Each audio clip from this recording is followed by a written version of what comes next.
Yeah. It's almost to the point to where if you're a man without values, then you are toxic. Then that's toxic. You're toxic to yourself. You're toxic to everybody around you. You know, so when you don't have values in your life, if you don't know what goes in those tanks, when those are empty, you're going to fill it with crap that doesn't belong there. And that's when you get in trouble with drinking and smoking and women and overspending and all this type of stuff. If you got to know your values, so when you start running empty in life, you know what to put in those tanks. Right. That's what's super important about it. That's why they write it on the tank what kind of fuel you need to put in. Exactly. Because if you put the wrong one in there, yeah, you see what happens. See, it's amazing. Every time this guy gets on here, it's amazing. Here's a new question. Last year to this year, 1 year's passed. What did you take with you from last year that you was able to build on and was able to put out there today? Or regurgitate. Yeah. You know what's funny? I rewrote some of this last night, and I just finished doing a 90-minute keynote speech in Bar Harbor, Maine, just 2 days ago. Okay. And so, but last night something hit me. I was like, man, I got to change this a little bit. There were some other parts of the story that I wanted to add in there. But what's really changed in the past year was just, I'm amazed with how many people now I'm reaching. Like, you know, the following online has grown tremendously. I'm working with people internationally. I've got clients all over the world that I'm working with. I'm up for a TED Talk now. I've got out another book. Like, so I'm blown away with how much things have changed. And that, I was able to, I proved myself, like to myself, that I could do this, you know? And so leaning into my faith and leaning into the inner circle around me, like, man, things have been amazing. So I just keep getting that fuel to keep going on and on and on. So, like, again, I'm like, I get to do this for a living. Like, it blows my mind sometimes. I get to be on that stage, and this is part of what I do, is serving others. So I just can't wait to keep following that and keep pursuing that journey. So you touched on something on the stage today that it really made me think. You said that a lot of people come to you to get filled up. Yeah. Like, you're the gas station, but where do you get the gas from? Yeah. You got to have that big truck come in and fill up those tanks at the gas station. Yeah. So your inner circle is your gas trucks?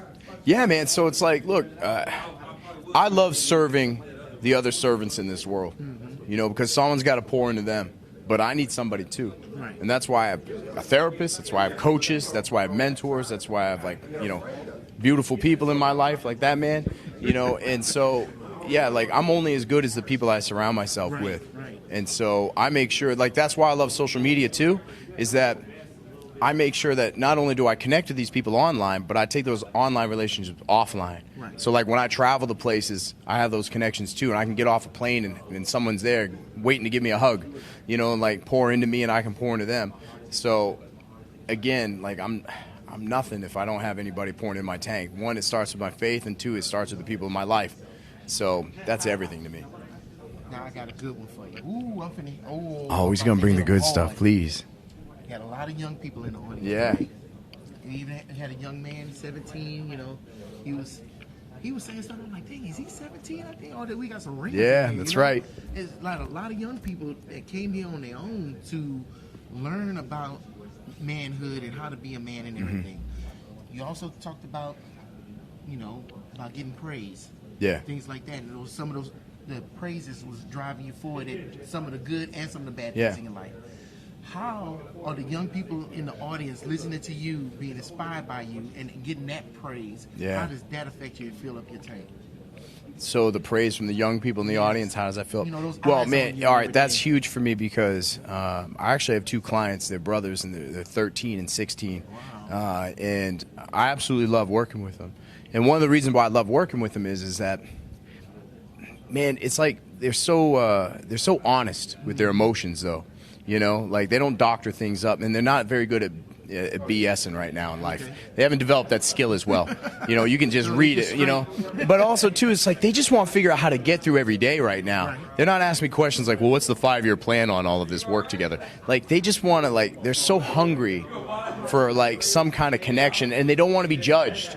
You know, so to be able to be that one outlet for them where they can be raw and uncensored without any feeling of judgment in their life, like, I love being that person for them. And so, like, yeah, like, I've heard many times that, like, this new generation, and millennials too, are considered the loneliest generation, they call it, because it's all social media. you know. And so I want to be able to reach out to that generation and say, hey, you're not alone. Like, you know, they're hungry for mentors. And so it means a lot to me right now to reach out to these kids because, like, high school's crazy right now. Like, and believe me, the kids that I've talked to, the things that they have to face every day compared to the stuff that I have to face, like, it's intense. And so, yeah, I want them to know they're not alone. I want them to know that they don't have to start wearing this mask because that's where it starts usually, right when you're a kid. They start building their mask about how they have to show up in life. You know, I need to talk this way, I need to act this way, I need to dress this way in order to be accepted. I want to tell them right now, like, hey, you don't have to wear that mask. Take it off. Because if you wear that mask, then you're going to attract other people who want that mask. And then you're going to be upset about the friends you have. But it's your fault because you attracted them because you wore that mask. Take the mask off and attract your people. Find your people. It might take a little longer, but be patient. You'll find your people. All right. Last question. I'm going to let you go because I know All right. you're ready to go. You want to kick your feet up, get with mama and the baby. Last question is, there's one person out there in the world. Wait a minute. Damn it. You know what? We froze.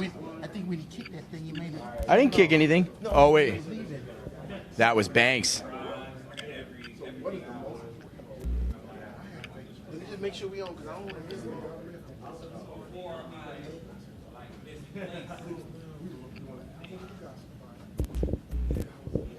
I love it. Richard.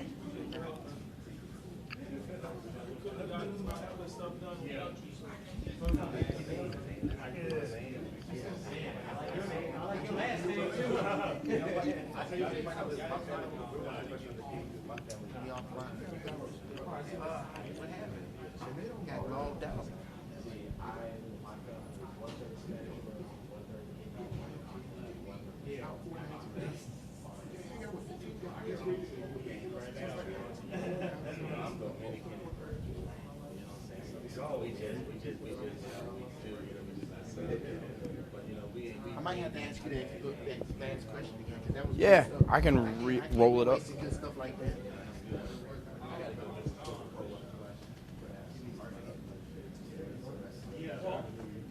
What's good, man? See you Saturday, right?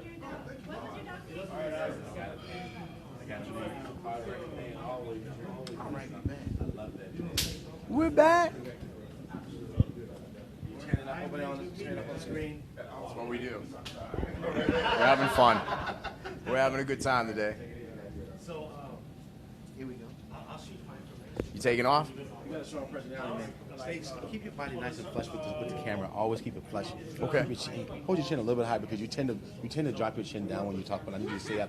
Show the positive emotion, right? Because people see this. Remember what you're doing is you're creating an archive right now. Yeah. They're making it right. So people see they're seeing you for the first time. The very first time somebody sees you, they make an inference. They decide how they like you, how they don't like you. So I want you to keep that chin up and keep that power movement because you got a strong person, you got a strong personality. Keep forward, and when you need to, when you're talking and you're starting to get to more of your passion, the things that you really care about, just lean in just a little bit, right? Let everybody know that's a cue for them to be able to say. That's a cue for people to be able to say, I need to listen. That's how you let people know. Lean in with me. Just lean in just a little bit. You don't have to say just lean, and people will do it naturally, man. Yeah. I've done this with the richest of the rich people who just think they're the most popular. Like I said, I spoke for the Queen of England, and I watched all of her royal dynasty. It works. It doesn't matter who it is, it works. Yeah. And I'm telling you, you have a stage presence. Work it and take advantage of it. All right, I'll run with You're that. talking. If he asks you a question, listen to the question. Understand the question. Listen to the question. Acknowledge him with a verbal or a non-verbal cue, and then lean in when you talk a little bit. You know, get people. Everybody. That's a cue to listen a little more and get it, man. Yeah. Work the damn cameras. Work it. All right, we'll have some fun with that. That means a lot. Thank you. I'm telling you, man. I'll do that. You'll be surprised. People are gonna say, "Man, when you were talking about such and you were like," and they're gonna think it's just something that you said, but you're gonna be thinking, you're gonna say, "That's when I leaned in." Right. He was right. And that's Yeah. how you know what? When people talk about things like takeaways at the end of a speech, you want to know what? I can tell you everything everyone will take away because I tell them what the takeaway. Yeah, I don't that's give my them an favorite. option. You know what I'm saying? You know why? Yeah. Because I lean in, and you know what? They remember that because those things are open up a little more. They think it's because that's what they think is important. They think that's what they want to think. Yeah. But I made them think, but I want them to think. You got to command the stage. You got to Yeah. command them. We need to talk, man, because you have some good things. You just got to know Thank how you, to get it. You got gold, but you know what? It still got all that damn carbon around it. You know what I'm saying? You got to Well, break yeah, that shit yeah. off and turn it into I a only know what I diamond, know. man. You got diamonds that just still embraced in carbon. You got to get rid of that damn carbon and sell that as charcoal for the barbecue and have them diamonds. Let's put some polish to it. You know what I'm saying? You got to polish. You just let it just fall off just naturally, man. There we go. You got it, man.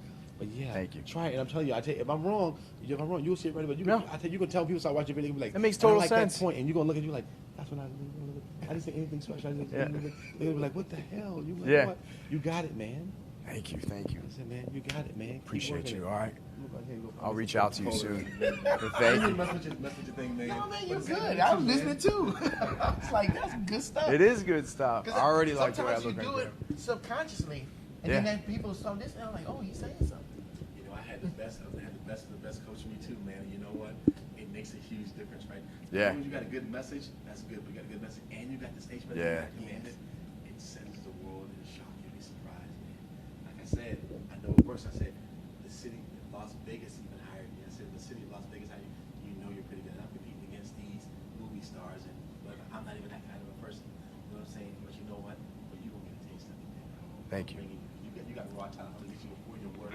All right, my man. In a goddamn show. I can still get you for a little few thousand or some other stuff, you know, while you're still manageable. Let's hang out. I can be manageable. Thank you, brother. Appreciate you. Man, good stuff. That is great stuff, man. But it's funny my heart's full. It's funny how food will come to you Yeah. when you need it the most. Yeah, no, I'm starving. You know what I'm saying? Yeah. And like, we just sitting here talking, but he heard you. Yeah. And he saw what the potential in you, and he said, you know, he could have just said, hey, here's my card if you want to, Yeah. you know. But he said, look, here's this free game. There you go. Yep. All right. So we had some technical difficulties. I don't know Right. what happened. I'm sitting over here behind the mic. But I'm going to ask you that last question again. And then the last question for tonight. So the last question was, we had a lot of young people in the audience. Right. And they were looking at you. They were engaged. They listened to everything you were saying. You spoke earlier about how you were using praise to propel you with good and bad things. Yeah. How are these young people basically filling your tank and propelling you with that praise? Yeah, so for me, like working with youth is incredibly important. I love speaking to younger people because in so many ways they've said that this is the loneliest generation right now. And social media has kind of taken the human connection out of things, so they're starving for mentors.